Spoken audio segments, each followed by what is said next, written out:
Assalamualaikum warahmatullahi wabarakatuh. Halo teman-teman, kita balik lagi ya untuk bahas tentang apa ya hari ini ya.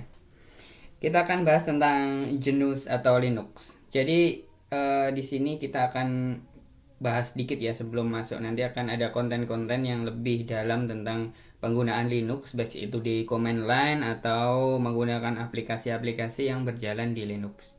Dan kita juga akan ada konten-konten untuk pemrograman nanti di Linux, kemudian ada gimana base scripting di Linux, kemudian nanti sedikit-sedikit tentang security atau jaringan yang kita pakainya juga Linux. Oke, di sini kenapa saya menjelaskan tentang Genus slash Linux. Jadi awalnya adalah Linux itu dibuat adalah project untuk sebuah apa ya hobi dari seorang pemuda yang bernama Linus Torvald yang awalnya itu codename-nya itu bernama Minix. Jadi itu adalah Unix operating system like yang dilepas ke open di publik. Nah, kemudian banyak kontributor dan akhirnya dinamakanlah menjadi Linux. Kemudian Linux ini seiring berkembangnya waktu dia tidak hanya berjalan hanya sebagai kernel, jadi dia sebagai OS, jadi operating system yang berjalan di atas kernel Linux. Nah, si GNU itu adalah jenis not unique, maksudnya adalah aplikasi-aplikasi, dia adalah open source software yang dikembangkan oleh open source community. Jadi aplikasi-aplikasi yang saat ini berjalan di atas Linux itu adalah produk-produk jadi GNU. Seperti misalnya ya, seperti ada Gym, kemudian ada Inkscape, kemudian ada desktop environment seperti KDE, Genome, kemudian ada XFCE, ada AwesomeVM, ada DWM, dan lain-lain. X Window yang jalan di Linux itu adalah produk-produk GNU. Jadi sebenarnya kita tidak bisa memisahkan antara GNU atau Linux. Jadi kita seharusnya menyebutnya adalah Genus Linux. Tapi seiring berjalannya waktu, Genus ini seperti sudah ngeblend dengan Linux. Jadi kita menyebutnya dengan Linux ada cukup kalau sekarang. Oke ya, itu adalah tentang Genus atau Linux. Kemudian file system hierarchy of Linux. Jadi di Linux sendiri juga ada sistem hierarkinya. Jadi misalnya kita seperti di Windows atau di Mac. Kalau di Windows kita ada misalnya file system seperti directory C, kemudian ada D, E, semacam itu. Itu adalah drive. Kemudian di C itu ada seperti program files, kemudian ada temporary files, kemudian ada dokumen. Nah, itu adalah hierarki file system.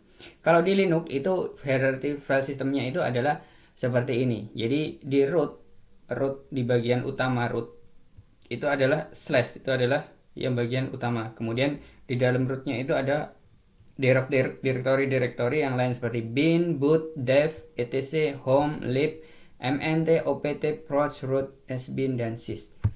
Bin sendiri itu adalah digunakan untuk menyimpan file-file binary executable di sistem. Jadi misalnya ada perintah linux ls atau ada perintah linux mkdir untuk membuat direktori, ada perintah linux seperti touch atau apa, itu biasanya ada di bin. Untuk base system berjalan di minimal system, itu binary aplikasinya ada di bin executable-nya. Kemudian boot itu adalah static file untuk bootloader. Jadi misalnya kita sistem Linux itu berjalan, yang dicari adalah direktori boot dahulu, dicek dia boot dari mana, kemudian dia pakainya EFI atau bukan. Jadi misalnya pakai MBR atau EFI. Setelah booting, kernelnya di load dari boot, kemudian dia baru ngecek mounting ke sistem yang lain seperti bin. Habis boot dia bin untuk execute urutan dari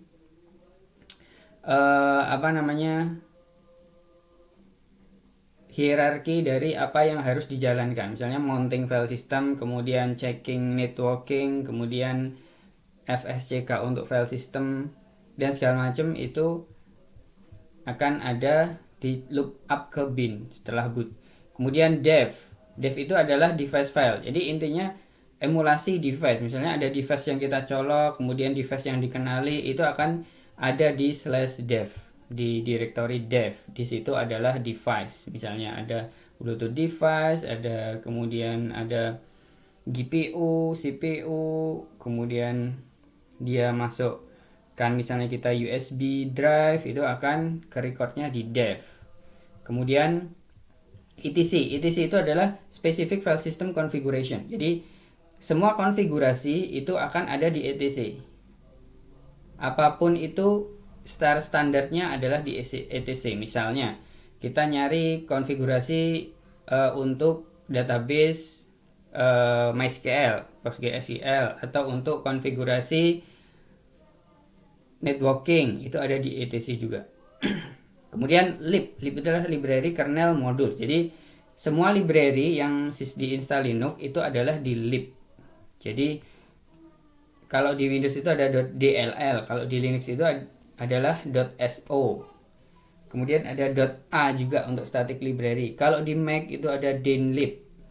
Nah, di sini disimpan di lib. Kemudian media itu adalah mount point. Jadi misalnya kita device ini udah terdeteksi, misalnya USB flash drive. Nah, itu mau diapain? Nah, setelah di mount itu biasanya itu adalah di media. Media itu seperti flash disk ataupun kamera, itu nanti akan di browsable atau bisa dibuka di mount di media ini. Jadi kita bisa melihat isinya apa, kemudian kita melakukan operasi apa, misalnya kita buka filenya, kita simpan lagi. MNT juga sama, hampir sama dengan media, cuman MNT itu akan lebih untuk ke sistem. Misalnya kita di sistem kita itu ada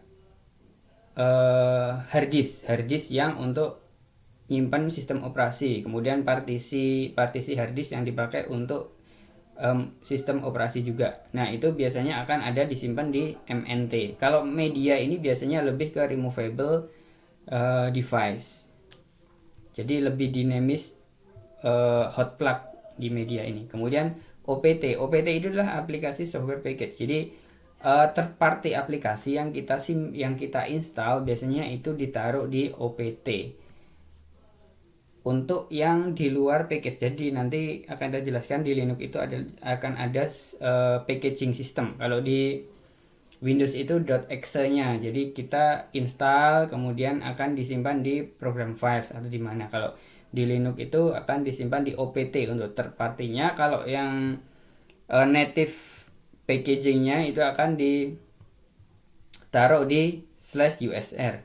Di sini nggak ada /usr karena nanti kita akan jelaskan /usr itu apa. Kemudian SBIN itu Essential System Binaries. Jadi yang penting-penting untuk menjalankan sistem ini itu ada di sistem binary. Jadi nanti dipisah antara bin sama sistem binary. Sistem binary misalnya untuk mount, perintah mount, kemudian perintah fsck, semacam ada di sistem binary. SRV itu adalah data yang diservice by system. Jadi seperti service, misalnya HTTP, kemudian web di port 80, kemudian apalagi FTP atau apa, itu biasanya ada di service. Kemudian service seperti SMTP, kemudian NTPD itu ada di service. Kemudian temporary itu sama seperti di Windows ataupun di Mac. Temporary untuk menyimpan file sementara dan dia akan secara periodik itu dihapus kemudian di create ulang sesuai dengan kebutuhan aja. Nah, selain ini itu adalah ini basic standarnya ini.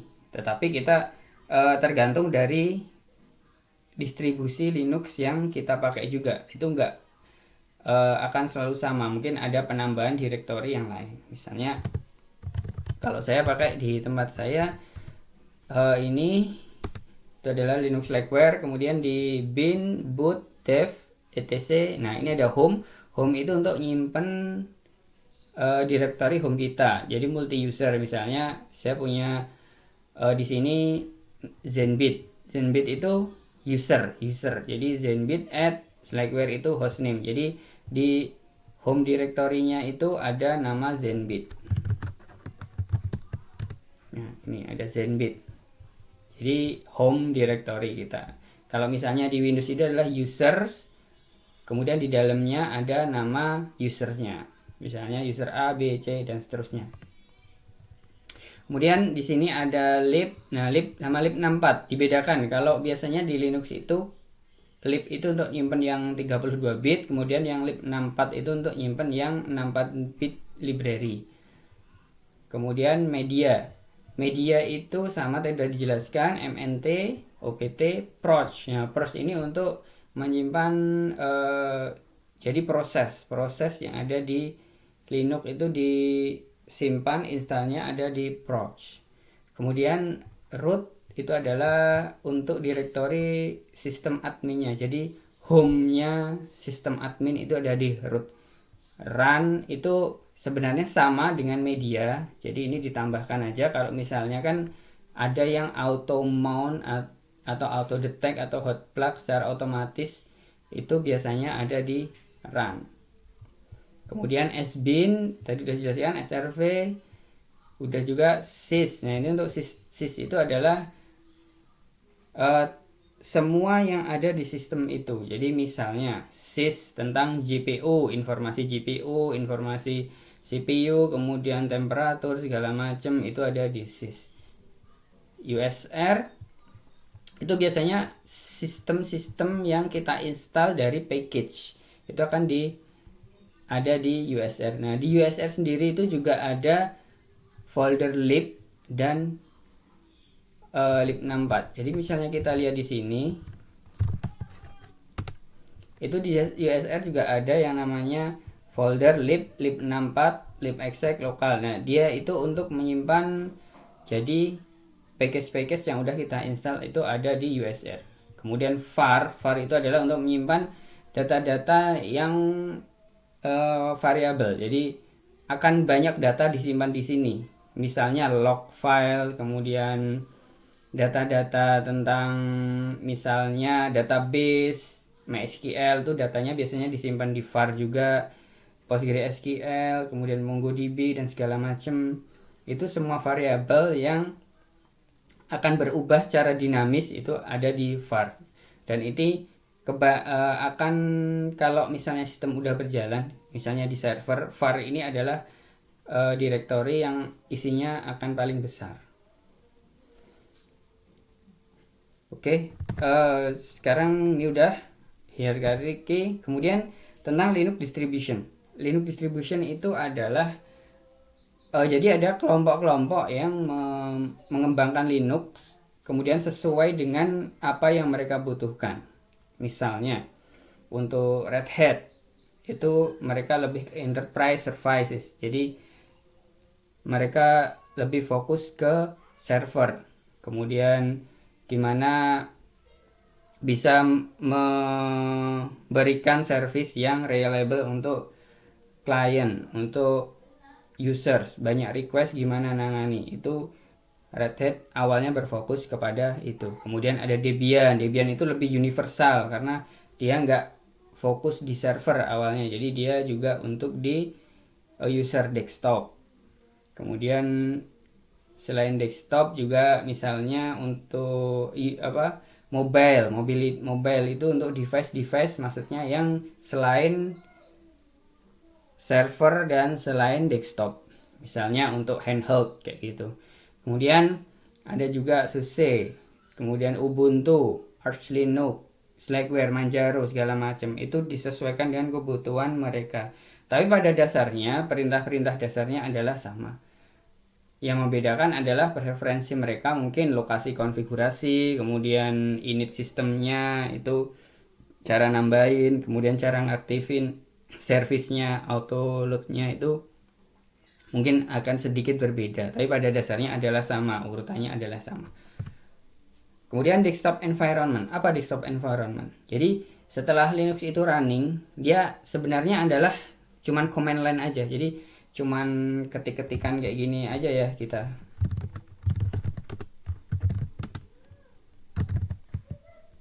Cuman semacam itu, interface-nya adalah teks. Nah, kemudian desktop environment itu untuk memudahkan end user yang tidak terbiasa dengan teks. Jadi memudahkan migrasi mereka untuk masuk ke dunia open source Linux ini.